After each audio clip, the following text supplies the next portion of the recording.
It is a true honor to be here, and it's a pleasure to talk about my favorite topic, which is in fact carotid ultrasound. And I hope at the end of this to convince you that if you do a good carotid ultrasound, not only will it be great fun, but you will realize that doing it involves much more than just taping a chart to the wall of your vascular lab. I do have a couple of disclosures. I give CME lectures for Philips Healthcare, and I will briefly discuss the use of intravenous ultrasound contrast, which is not FDA approved as of yet for vascular imaging.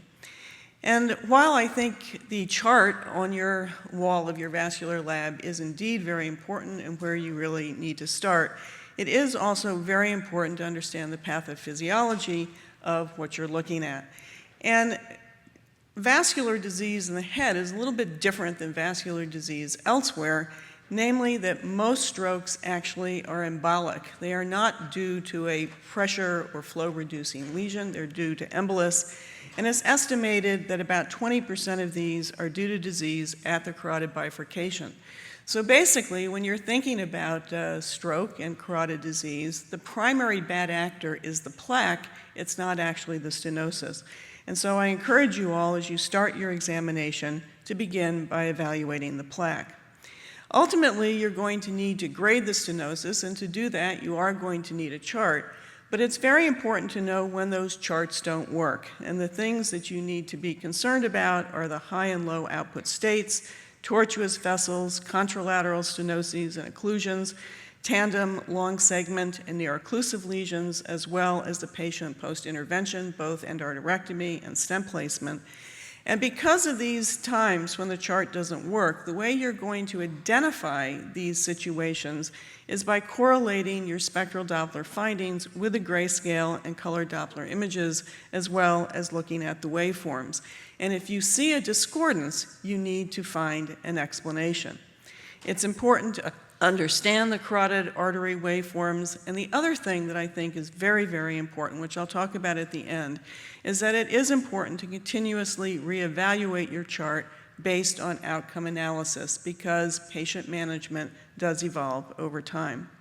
So let's start with the plaque, and I want to give a thanks to Dr. Ed Bluth, who really is the plaque guru, I think, in our society, and I thank him for these slides that he's lent me. But basically what you're trying to do is to identify vulnerable plaque, because it's the vulnerable plaque that poses the increased risk of rupture and embolization. And many studies have shown that this risk is related to several things, namely increased vascularity in the plaque, which causes hemorrhage, as you see in this schematic, which causes the plaque to swell. The presence of cholesterol and lipid within the plaque also incites an inflammatory response. These two things contribute to forming a necrotic core as well as swelling as the plaque, and eventually the fibrous capsule over the plaque will thin, rupture will occur, and that necrotic core will be exposed to the circulating blood, and it is very thrombogenic. And what ends up happening is that thrombus forms on top of the plaque, and it's actually not the plaque itself typically, but the thrombus on top of the plaque that is knocked off by the high-velocity jet coursing through the stenosis, and that's what causes the distal embolus or the stroke. And this is in contradistinction to stable plaque, which is hyalinized, fibrous, fatty, sometimes calcified, that has many fewer vessels, less inflammation, and a very smooth surface. And so there is nothing on top of this plaque for the high-velocity jet to knock off as it goes through the stenosis caused by this very stable plaque. So what are the features of vulnerable plaque that you can see with ultrasound? Well, hemorrhagic plaque typically is hypoechoic. Now, certainly this isn't a specific finding, and occasionally fibrous fatty plaque can be hypoechoic too. But when you see hypoechoic plaque, you should be concerned that it's possibly hemorrhagic, particularly if more than 50% of the plaque is hypoechoic. Another thing that you should look at is the surface characteristics of the plaque, because if you see fissures or little divots within the plaque, as you see in these examples, these represent areas where the blood flow is predictably going to be relatively stagnant, and platelets can aggregate and thrombus can form, again, creating thrombus on top of the plaque that can be knocked off by the high-velocity jet as it courses over the plaque. And of course, if plaque is frankly ulcerated, it's got a double whammy. Namely, it's got a divot with the stagnant flow, but also the fibrous cap is denuded and the necrotic core is exposed to the surrounding blood. And so you have two reasons why you might see thrombus in the situation where you have ulcerated plaque. And very often, these surface characteristics are best evaluated with either color or power Doppler. Now, recent research has demonstrated that actually with intravenous ultrasound contrast, you might be able to identify both increased vascularity as well as inflammation within plaque. And one of the first studies to show this was reported by Dr. Feinstein's group, and they reported that early phase intravenous contrast enhancement on ultrasound would identify not just the surface characteristics of the plaque, namely the ulceration and the fissuring within it, but also plaque neovascularity. And other groups have corroborated these findings and have demonstrated that early contrast enhancement of plaque does in fact correlate with increased histological density of neovascularity, as well as plaque that is hypoechoic on grayscale imaging and plaque that is correlated with acute neurologic events. And this is an example from that first study demonstrating very signal, very bright appearance of the contrast within the lumen of the vessel, demonstrating the ulceration within the plaque, but also these little bright echoes within the plaque itself, representative of neovascularity within the plaque. Evaluation of plaque inflammation, I think, is also very interesting, and it's well known that microbubbles will adhere to damaged epithelium and will be taken up by inflammatory cells. And this group of cardiologists published in Radiology in 2010 evaluation of a series of patients with late phase contrast enhancement, and they felt that if they saw late phase enhancement with the plaque, that this correlated both with symptoms as well as areas of plaque that were hypoechoic on grayscale imaging, and they believe that they are identifying actually inflammatory plaque. And here are some images from their paper, and this is a pre-contrast image. You can see the lumen here with the white triangle, and the green triangle pointing to an area that is of plaque that is hypoechoic as opposed to this echogenic plaque more posteriorly.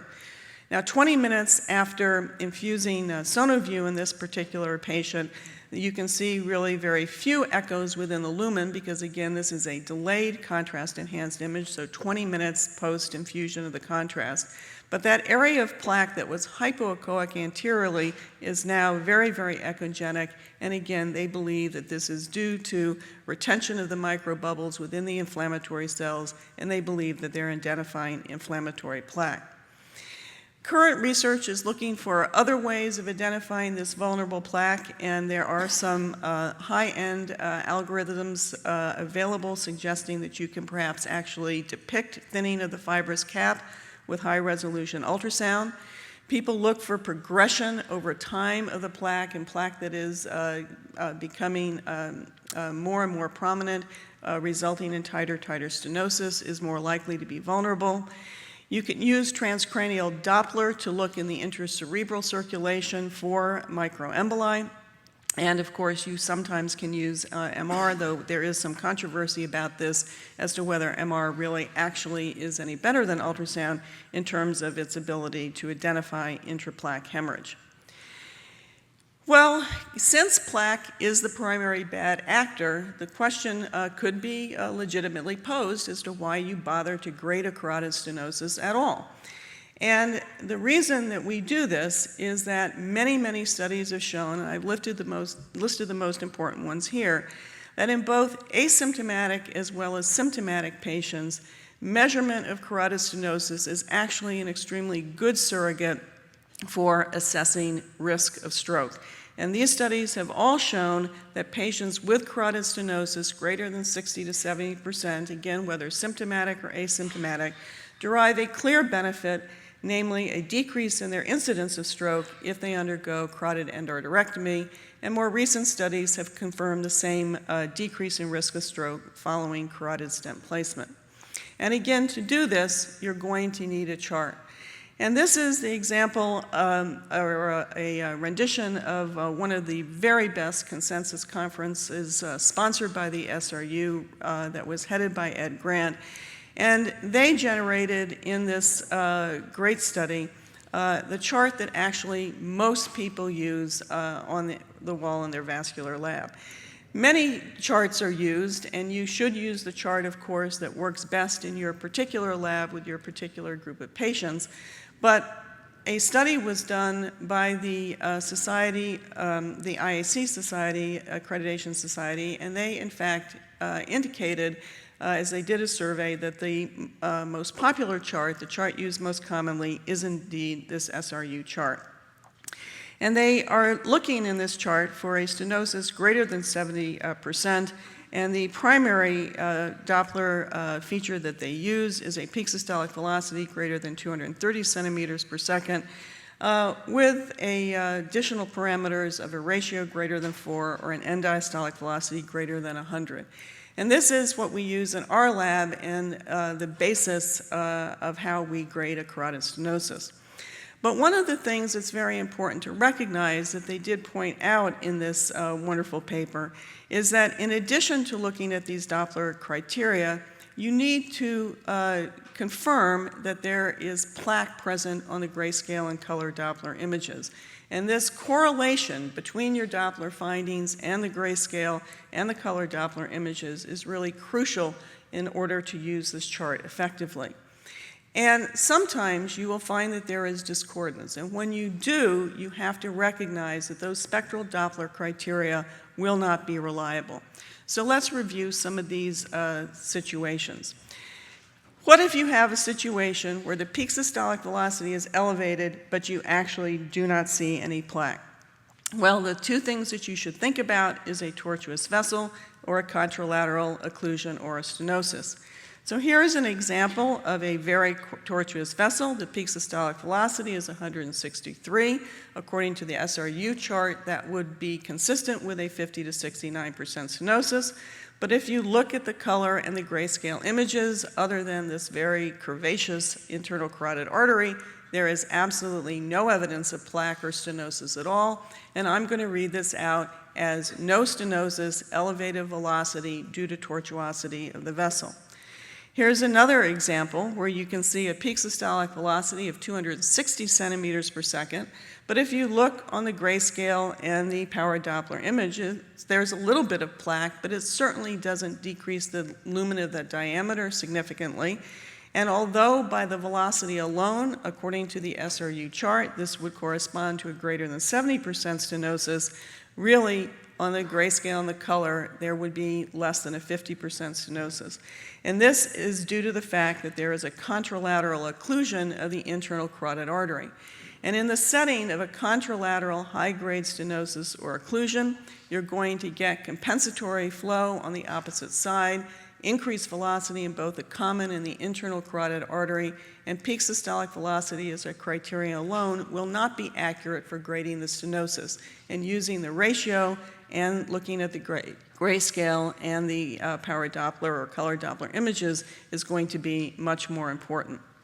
Well, what about the opposite scenario, when you have lots of plaque, but the velocity is not as elevated as you would expect? And the three things that you should think about there are the possibility of tandem lesions, a long segment stenosis, or a greater than a 95% stenosis. And this is an example of a patient who has a nearly 70% stenosis in the common carotid artery and a very tight stenosis at the origin of the internal carotid artery. And velocities are only 200 centimeters per second. Now, this is clearly not a 50 to 69% stenosis. It's a near-occlusive lesion, and it may be because the lesion is so tight, but also because of this proximal lesion that the velocity is lower than you would expect.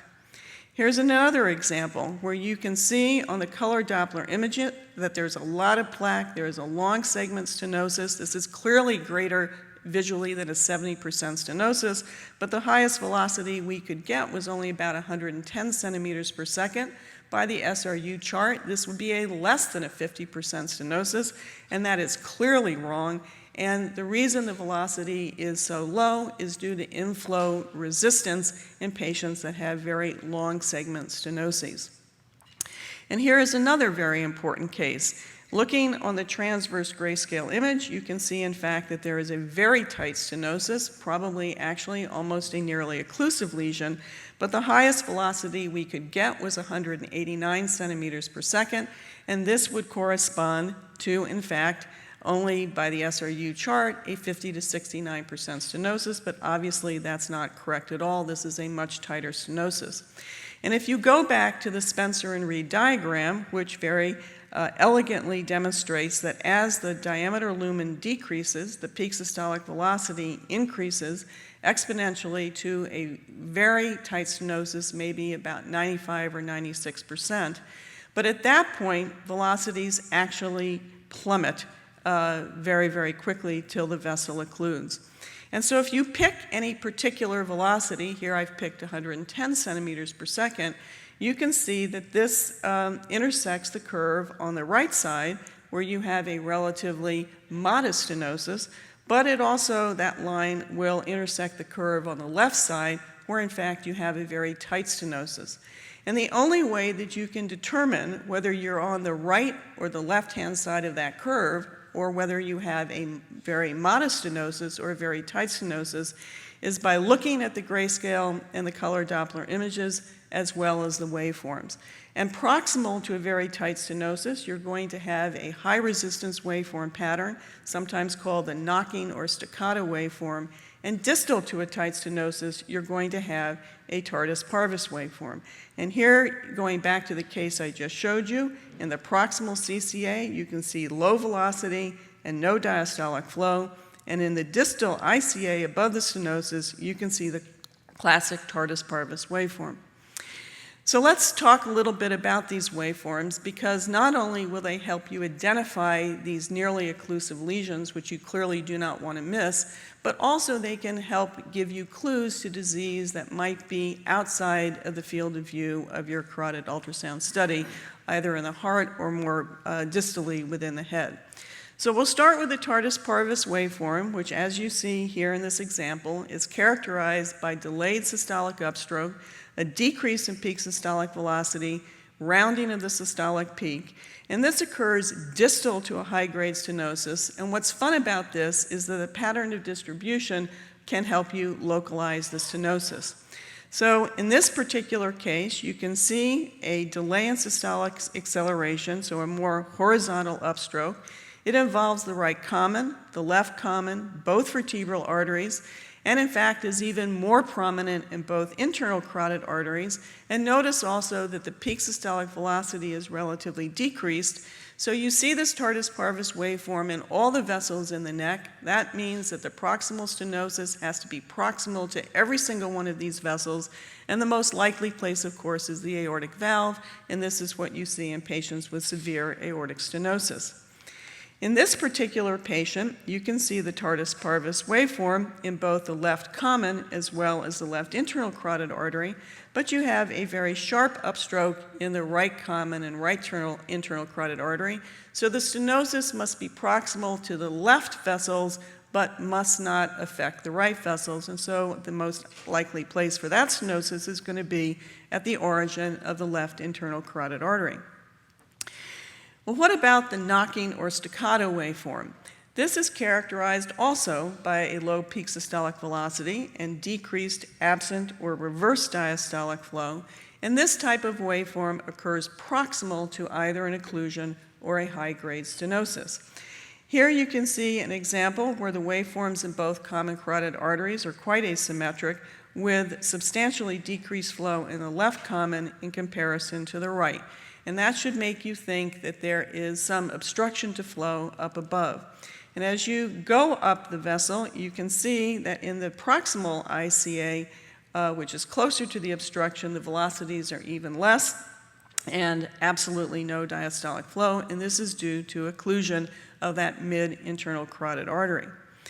In this particular case, it's a little more subtle, but still, if you look carefully, you can see there's less diastolic flow in the right common than in the left. And as you go up the neck and you compare the right internal to the left internal carotid artery, you can see that the peak systolic velocity much reduced on the right in comparison to the left. 20 on the right and 85 on the left, and absolutely no end diastolic flow on the right, though normal amount of forward diastolic flow on the left. But what's different about this case in comparison to the one that I previously showed you is that on color Doppler, the internal carotid artery is widely patent. So the obstruction to flow cannot be in the internal carotid artery in the extracranial portion. It has to be more distal to that, and you should look in the neck. And here you can see on the CTA a dense MCA sign due to an acute occlusion of the right middle cerebral artery. Here's another example, and in this case, you can see that there are bilateral high-resistance waveforms, actually reversed early diastolic flow on the right and substantially reduced diastolic flow on the left. More diastolic flow on the left certainly than the right, but this is absolutely not normal. And in this particular patient, you can see that both the right and the left internal carotid artery are patent on the color Doppler. So again, the obstruction to flow must be above this point, must be in the head, and in this case it needs to be bilateral because both internal carotid arteries are basically going to be obstructed. It could be due to vasospasm, it could be due to bilateral intracerebral occlusions, but in this particular case it was due to increased intracranial pressure. The patient had had a huge right-sided stroke. You can see herniation across the midline as well as uncal herniation. And the reason that it was worse on the right than on the left, of course, was because the stroke was on the right, but again caused diffuse increased intracranial pressure.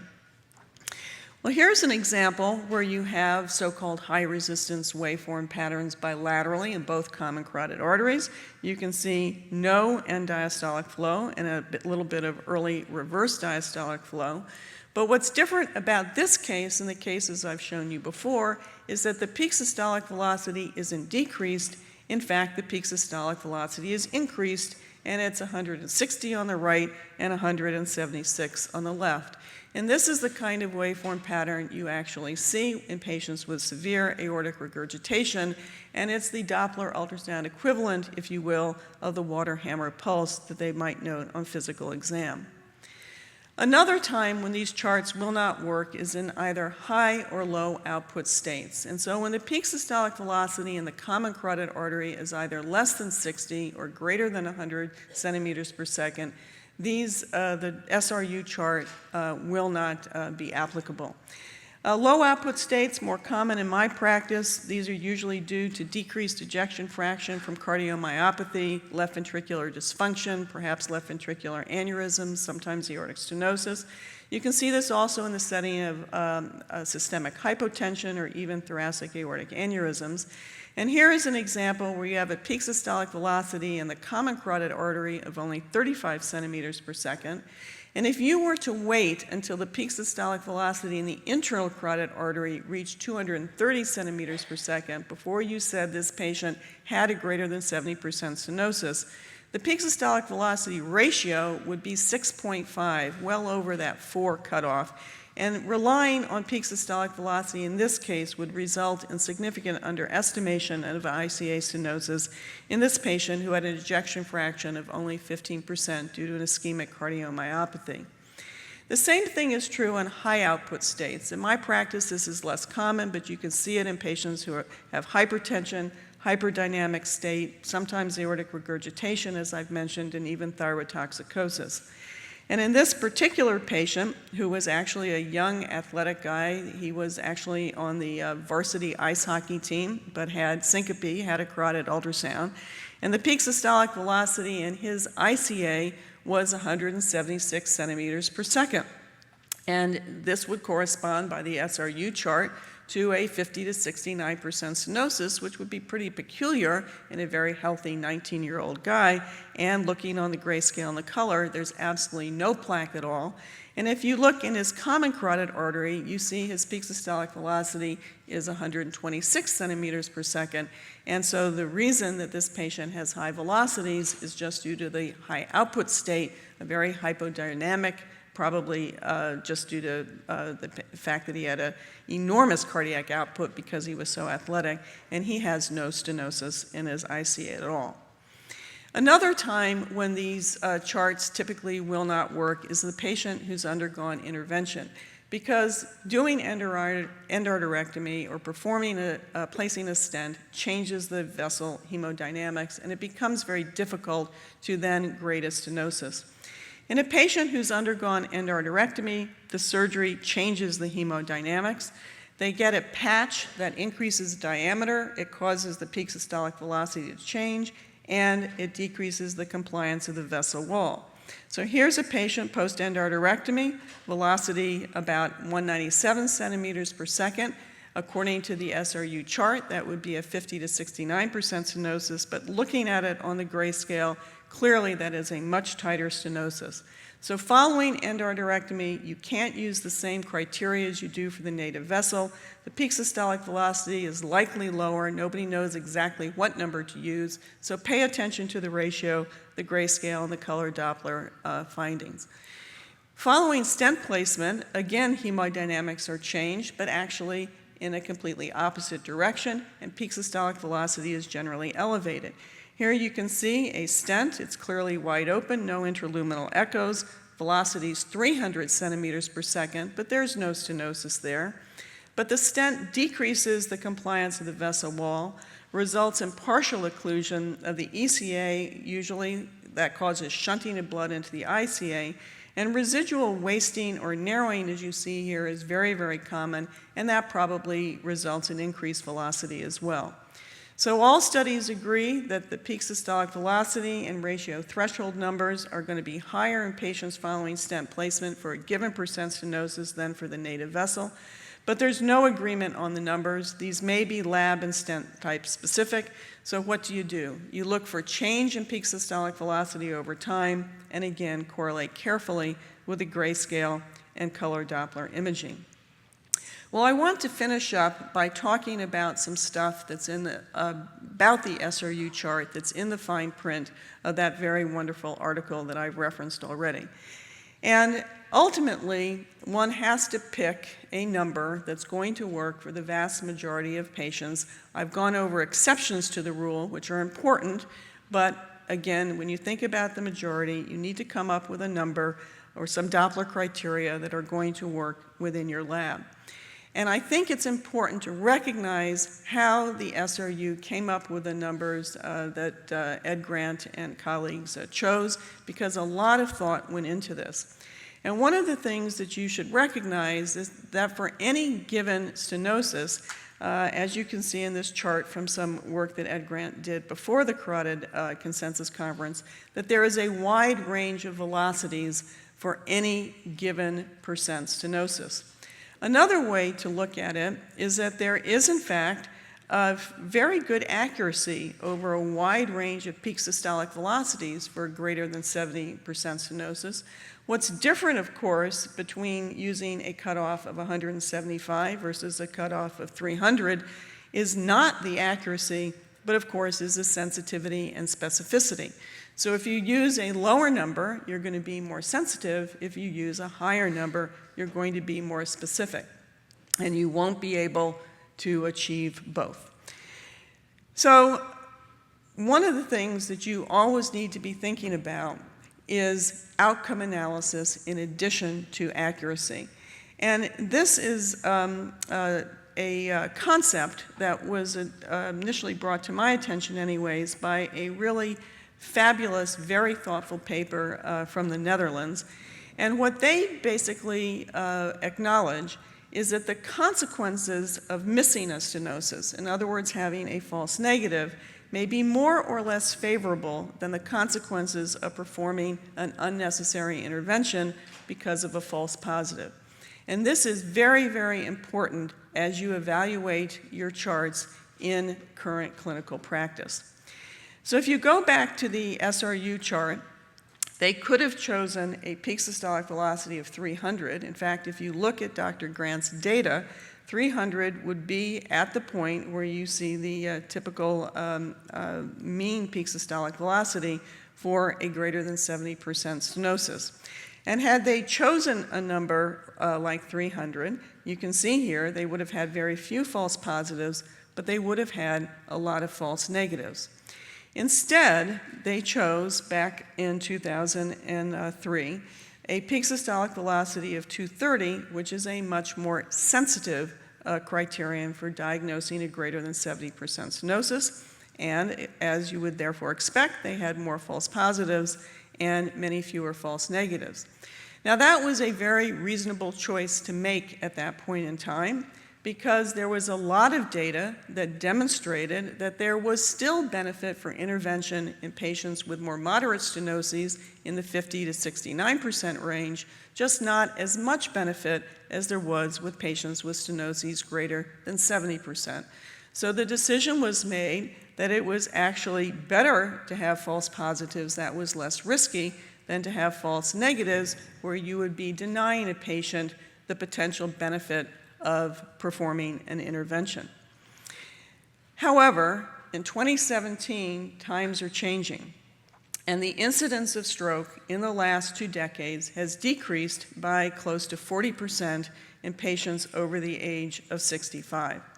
No one knows exactly why that is, and it's hard to definitely attribute cause, but this is paralleled by changes in medical management, namely increased use of statins, antihypertensive medication, and more aggressive antiplatelet therapy, as well as an overall decrease in the incidence of smoking in the general population in the United States.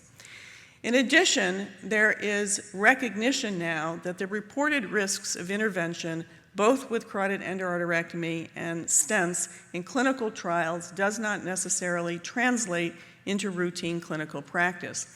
In other words, the surgeons and interventionalists that were involved in these trials were experts with a lot of experience, and in general practice, these interventions may be performed by people who don't have as much expertise or experience, and so the complication rate in general practice is probably much higher than it was in the clinical trials.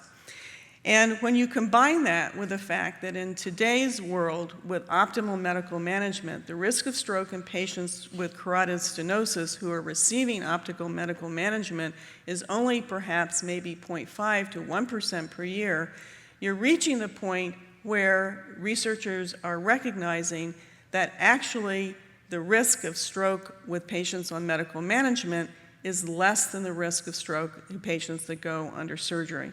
And so now, increasingly, people think that patients with more moderate stenoses actually do better with medical management, particularly asymptomatic patients. And so, as we think about our charts in the future, we may want more specificity in the greater than 70% stenosis range, and we may want to move on to higher threshold numbers. So in summary, don't forget to look at the plaque. Start with that. That's the primary bad actor. The stenosis is actually a secondary phenomenon. Remember that the standards charts will not work for the high or low output state, tortuous vessels, contralateral stenoses or occlusions, tandem, long segment, or near-occlusive lesions, and they won't work in patients post-intervention. And always, always, always correlate your velocity measurements with the grayscale and color images as well as waveform analysis. And remember that whatever criteria you choose, the closer you are to your cutoff value, the more likely you are to be wrong, and the farther away you are from your cutoff value, the more likely you are to be right. And whether or not you end up with more false positives or false negatives will be dependent upon the sensitivity and the specificity of the cutoff value that you use. And so, as management algorithms change, so must your chart change. And so, in this time, as we're waiting to see how management algorithms develop, there are 2 ongoing trials now, the CREST-2 trial, and in Europe, the ECST trial, that are actually now comparing revascularization with new, more aggressive medical management. These trials are due to close in 2020, and at that point, we may have answers to these questions. But in the meantime, when life is uncertain and patient management is a little bit in flux, consider correlative imaging if you are close to the discriminatory levels. And take your statins. I want to, in particular, thank Mark Cleaver, who really was the person that really began and has authored the seminal research on carotid artery waveforms. But I want to thank many other members of the Society who have inspired me and who have very patiently answered all of my questions.